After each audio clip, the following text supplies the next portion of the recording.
ini karena ingin dapat $5.000. Melakukan surogesi. Walaupun sudah hamil 9 bulan. Tapi dia masih kerja di 2 tempat sehari. Pagi urusin babi.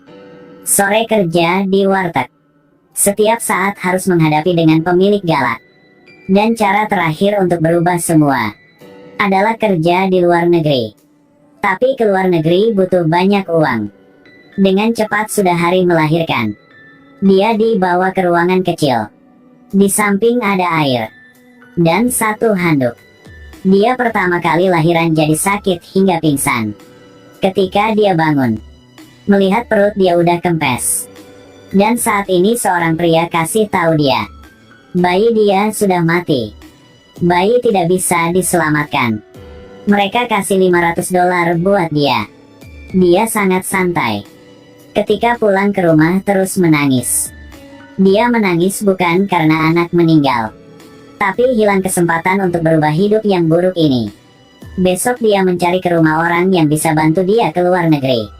Tapi dia masih kurang $3.000. Ingin orang ini turunkan harga untuknya. Ketika keluarga negeri akan bayar. Tapi orang ini tidak setuju lalu pergi. Dia langsung berlutut mohon padanya. Dan bilang dia sudah capek selama 19 tahun. Tapi pria ini tetap menolak. Setelah gadis ini karena ingin mendapatkan uang, sudah curi barang di tempat jual babi. Dan jual keluar dengan harga lebih murah. Ketika pulang ke rumah dia melihat kamarnya berantakan. Semua uang dan paspor sudah hilang. Dia tahu pasti bibi dia yang ambil. Dia tidak mau anak ini ke luar negeri. Dan terus menjadi alat untuk menghasilkan uangnya. Tapi dia tidak berani minta balikin uang. Tidak menyangka hal yang buruk terus datang. Soal curi barang ketahuan sama pemiliknya. Dan soal jual barang ketahuan sama pemilik tempat jual babi juga.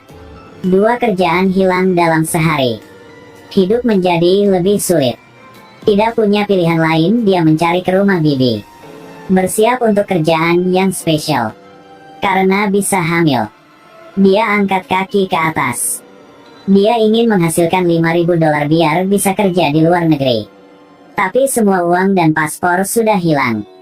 Dia hanya bisa mencari ke rumah bibi untuk kerja seperti itu lagi. Bibi tahu dia baru lahiran. Jadi beli obat bagus buat dia. Dengan cepat antar dia ke ruangan yang gelap. Bibi mencari seorang pria badan gede. 5 detik pria itu keluar. Tapi mulai sejak itu, tiap hari harus kerja. Dia terus minum obat bagus. Sampai dia hamil saja. Dalam waktu ini, dia sudah mengenal satu pria. Orang ini sangat lembut padanya. Membuat dia merasakan cinta. Suatu hari dia datang ke rumah pria itu untuk makan. Ternyata dia sudah punya keluarga. Dia jatuh ke dalam kebingungan.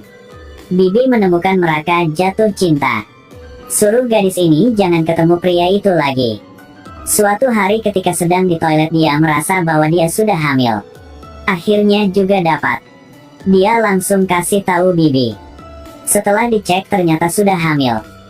Sekarang dia baru balikin paspor. Dia mencari seorang pria. Karena dia sering berhubungan dengan orang ini. Jadi dia berpikir ini adalah anak punya orang ini.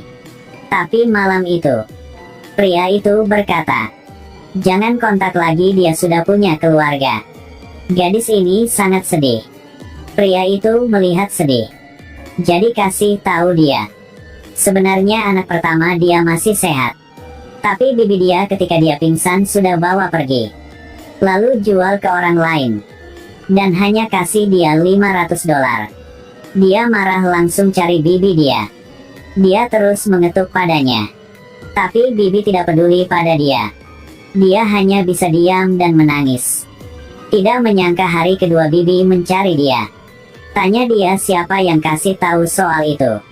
Dia sudah hamil 10 bulan. Dan bayi mati. Bibi hanya kasih $500 buat dia. Sebenarnya anak dia masih sehat. Tapi sudah jual ke luar negeri. Ketika dia tahu kebenaran, langsung cari obat pil aborsi. Satu hari bibi mencari dia. Dan bersikap seperti peduli padanya. Apakah Anda berpikir orang ini sudah berubah? Tapi dia ingin tahu siapa yang kasih tahu kepada gadis ini. Jika dia jawab, dia akan dapat $5.000. Dia tidak mau omong, tapi berpikir ke hidup baru di luar negeri. Dan sifat pria itu kepada dia. Akhirnya di bawah pesona uang dia sudah kasih tahu.